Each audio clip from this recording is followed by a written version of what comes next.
Hello అండి విజ్ఞాన్ గారు. నమస్తే. అఘోరి శ్రీవర్షిణి గారి పెళ్ళైపోయింది. సో ఈ ఇష్యూస్ నడుస్తున్న నేపథ్యంలో నిన్న ఒక లేడీ ప్రొడ్యూసర్ నాకు ఏదో పూజలు చేస్తానని చెప్పి నా దగ్గర చాలా డబ్బులు తీసుకున్నారు అంటూ ఒక ఆరోపణ చేయడం జరిగింది. నిజంగానే అఘోరీలు ఇలాంటి పూజలు కూడా చేస్తారా? ఇప్పుడు వాళ్ళు సన్యాసుల్లో కలిసిపోతారు, వాళ్ళు ఒక భక్తిలో ఉంటారు, దేవుణ్ణి పూజించుకుంటూ ఉండిపోతారు, ఆ శివుడికే నా జీవితం అంతా అంకితం అంటారు.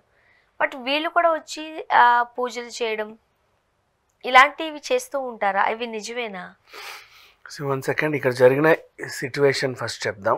ఫిబ్రవరి 25న మోకిలా పోలీస్ స్టేషన్ సైబరాబాద్ పరిధిలో ఒక కంప్లైంట్ ఎఫ్ఐఆర్ నమోదైంది. ఫిబ్రవరి 25. ఇప్పుడు ఏంటి, ఏ మంత్ నడుస్తుంది? ఏప్రిల్.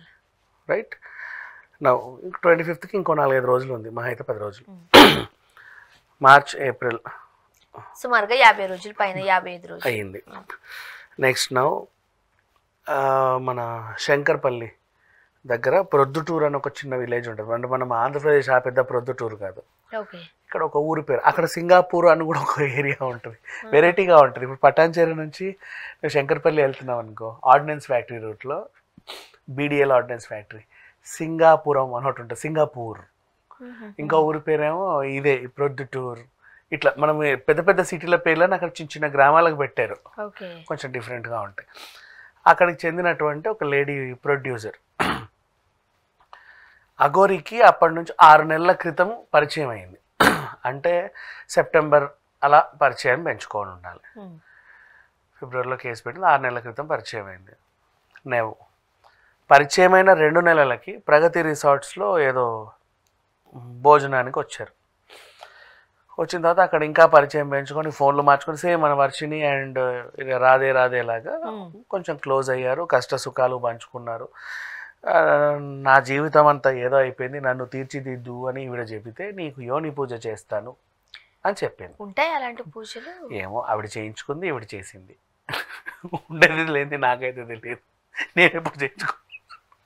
అది ఏమన్నా ఐ డోంట్ నో యార్, ఐ డిడెంట్ సీ ఆల్సో, నాకు ఎప్పుడు తెలియదు ఇలాంటివి. తను ఏం చేసింది, ఓకే ఉజ్జయిని తీసుకెళ్ళి అక్కడ పూజ కూడా చేశారు. అయిపోయింది. అడ్వాన్స్ 5 lakhs వేసింది, టోటల్ 10 lakhs యాక్చువల్గా ఈ డీల్. నెక్స్ట్ పూజ అయిన తర్వాత మిగతా 5 lakhs కూడా ఇచ్చేసింది.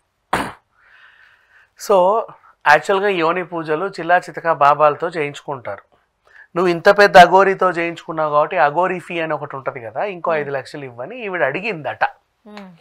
అడిగాను అని చెప్పేసి ఒక ఆవిడ నన్ను బెదిరించింది, నేను ఇవ్వకపోతే నువ్వు నీ కుటుంబం సర్వనాశనం అయిపోతారు అని చెప్పేసి ఈవిడ నాకు శాపం పెట్టింది అని తను కంప్లైంట్ ఇచ్చినట్టుగా ఉంది. ఇప్పుడు ఫిబ్రవరి 25న కంప్లైంట్ నమోదైంది. ఓకేనా? ఇప్పటి వరకు మరి అఘోరిని ఎందుకు అరెస్ట్ చేయలేదు ఎఫ్ఐఆర్ ఉన్న తర్వాత? ఈరోజు ఎందుకు మాట్లాడుకుంటున్నాం ఈ కేసు గురించి? ఎప్పుడో 41 కంప్లైంట్ రేస్ చేస్తున్నారు కదా. అదే ఆల్రెడీ తన ఎఫ్ఐఆర్ పెట్టింది, ఎఫ్ఐఆర్ నమోదైంది, ఆ కాపీ కూడా బయట ఉంది. ఫిబ్రవరి 25th ఆ ఎఫ్ఐఆర్ అయిందంటే వీళ్ళు ఖచ్చితంగా ఏదో నోటీసులు ఇచ్చి 41 CRPC నోటీసులు ఇచ్చి పిలుస్తారు, అమ్మ రా కూర్చో, నీ మీద ఏదో అయింది చెప్పు అని. మరి అప్పటి నుంచి ఇప్పటి వరకు అఘోరి మన కళ్ళ ముందు బాగానే తిరుగుతూ ఉంది, రోజు న్యూస్లోనే ఉంటుంది. నా దగ్గర కూడా ఇంటర్వ్యూకి వచ్చింది, గత వారం రోజుల నుంచి వీళ్ళిద్దరే కదా ఉన్నారు. అండ్ గుజరాత్ పోలీస్ స్టేషన్ కూడా ఈవిడ ఫోన్ ట్రాప్ చేసి తీసుకొని శ్రీవర్షిని తీసుకొచ్చారు. ఇన్ని జరిగాయి. మరి మోకిలా పోలీస్ స్టేషన్లో ఎఫ్ఐఆర్ కూడా నమోదైన తర్వాత అఘోరిని ఎందుకు పిలవలేదు, ఎందుకు అరెస్ట్ చేయలేదు? తన తప్పు ఉంటే ఎందుకు అరెస్ట్ చేయలేదు? అంటే తప్పు లేదంటారా? పూజ చేస్తానని ఆవిడ చెప్పింది, ఈవిడ డబ్బులు ఇచ్చి చేయించుకున్నారు, అంతవరకు ఓకే. నువ్వు ఎక్స్ట్రా 5 లక్షలు ఇవ్వు, లేదంటే నువ్వు సర్వనాశనం అయిపోతావు అని అఘోరి బెదిరించినట్టుగా ఆధారాలు ఏం లేవు. ఇప్పుడు వాళ్ళు మాట్లాడుకున్నది 10 లక్షలకి డీల్, 5 lakhs ఇచ్చారు, తర్వాత ఇచ్చేసారు, 10 అయిపోయాయి. ఇంకా 5 అంటే ఆల్రెడీ 10 లక్షలు దేనికి డన్, పూజకి. ఈ పూజని నార్మల్ వాళ్ళతో చేయించుకుంటారు, కానీ నువ్వు సాక్షాత్తు అఘోరితో చేయించుకున్నావు కాబట్టి అఘోరి ఫీ అని ఒకటి ఉంటుంది, నాకు ఇంకా మిగతా 5 లక్షలు ఇవ్వు. ఇంకా 5 లక్షలు ఏంటి, నేను ఇవ్వను. ఇవ్వకపోతే నేను ఇక్కడ ఇంకో పూజ చేస్తా, నువ్వు నీ అంతా సర్వనాశనం అయిపోతా, నీ ఫ్యామిలీ మొత్తం ఇక నువ్వు చచ్చిపోతావు, రక్తం కక్కుచేస్తావు అని బెదిరించిందంట. అట. ఆ అటకి ప్రూఫ్ ఆధారాలు లేకపోవడంతో అది తేలల. బేసిక్గా అఘోరి దగ్గరికి ఈ ఆడోళ్ళ గోల్ ఏంటో కానీ వస్తానే ఉన్నారు ఎక్కడెక్కడి నుంచో ఒక్కో క్యారెక్టర్. మరి అట్లెట్లు వస్తారో నాకు విషయం ఏంటో తెలుసా, నేను ఎంత మాట్లాడినా సైలెంట్ గా ఉండడానికి కంప్లైంట్స్ వస్తున్నాయి,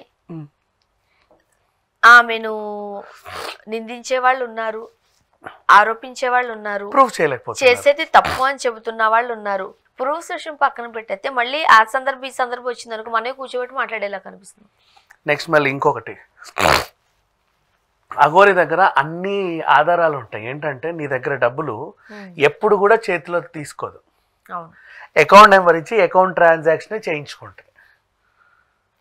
కొంతమంది డబ్బులు వాళ్ళ చేతితో కూడా తీసుకోరు, ఇవ్వరు, ఈమె తీసుకోదు. ఓకేనా, ప్రతిదీ నాకు అకౌంట్ ట్రాన్సాక్షనే కావాలని చెప్పి బ్యాంక్ బుక్ అది పెట్టేసి చెప్పేస్తుంది, నా అకౌంట్ నెంబర్ ఇది, నాకు దీంట్లో వేయి. ఎందుకు? ఆమెకు కూడా ఒక రుచి ఉండాలి. రేపటి రోజు నువ్వు బయటకు వచ్చి నన్ను ఏదో అంటే అదే కదా. పూజ చేసిన పూజకు నా ఫీ నాకు ఉంటుంది. ఇప్పుడు ఏ పూజారికి కూడా ఇప్పుడు మన ఇంటికి పిలిచి సత్యనారాయణ వ్రతం చేయించుకుంటాం, నువ్వు 10,000 దక్షిణ ఇవ్వు, 20,000 దక్షిణ ఇవ్వు, 1,00,000 దక్షిణ ఇవ్వు, నీ ఇష్టం అది. కానీ నువ్వు ఇచ్చే దక్షిణ నాకు ఆన్లైన్లో కావాలంటుంది ఆవిడ. నువ్వు రేపటి రోజు అది చేసావు ఇది చేసావు అని అనకుండా. నెక్స్ట్ మొన్న కూడా నిన్న వచ్చిన ఆ ముసుగు భార్య, ఆవిడ కూడా ముసుగు మొదటి భార్య, ఆవిడ కూడా అవసరానికి అఘోరి దగ్గర కొంచెం చిల్లర అడిగింది, ఇచ్చింది, అకౌంట్ ట్రాన్సాక్షనే. మళ్ళీ ఆవిడ పాపం తిరిగి కూడా ఇచ్చేసింది, నా డబ్బులు నాకు ఇచ్చేయి అంటే. అది కూడా మనీ ట్రాన్సాక్షన్స్ బాగా నడుపుతున్నారు ఆమె. నాకు తెలిసి అఘోరి అనకూడదేమో, ఎందుకంటే అఘోరి లాంటివన్నీ వదిలేస్తారు వాళ్ళు. అఘోరీలు ఇవన్నీ వదిలేస్తారని కూడా రూల్స్ రెగ్యులేషన్స్ ఏం లేవు. ఉంటారు వాళ్ళందరూ, మనకు సరిగ్గా కనిపించను కూడా కనిపించారంట, జనజీవన స్రవంతిలో ఉండరు వాళ్ళు. నీకు ఇంకోటి మంచి బాగా అడిగావు, చెప్తా చూడు. మొన్న కుంభమేళాకి 60 కోట్ల మంది వెళ్ళారు, దేశంలో సగ జనాభా వెళ్ళింది. అందులోనూ ఆల్మోస్ట్ మేజర్ పార్ట్ చాలా మంది అఘోరీలను చూసారు, ఎక్కడెక్కడ లక్షలు మంది అఘోరీలు వచ్చారు.